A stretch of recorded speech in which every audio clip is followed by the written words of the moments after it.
自主學習係今日學習嘅大趨勢，政府已經向每間學校發放40萬港元嘅津貼。學習項目仲要符合 SMART 目標。如果你仲唔確定點樣使用呢筆津貼，唔使再揾啦。呢度有一個自主學習工具，得到大學同國際研究嘅支持，仲有實質數據證明佢可以提升學習成果添。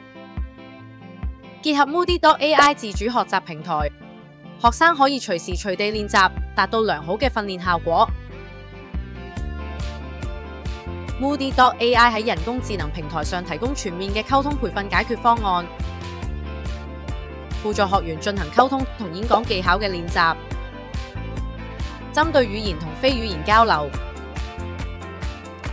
全面分析面部表情、說話內容、聲線語氣同身體動作。Moodle.ai 喺香港教育科技範疇獲獎無數，使用人數已經超過7000人。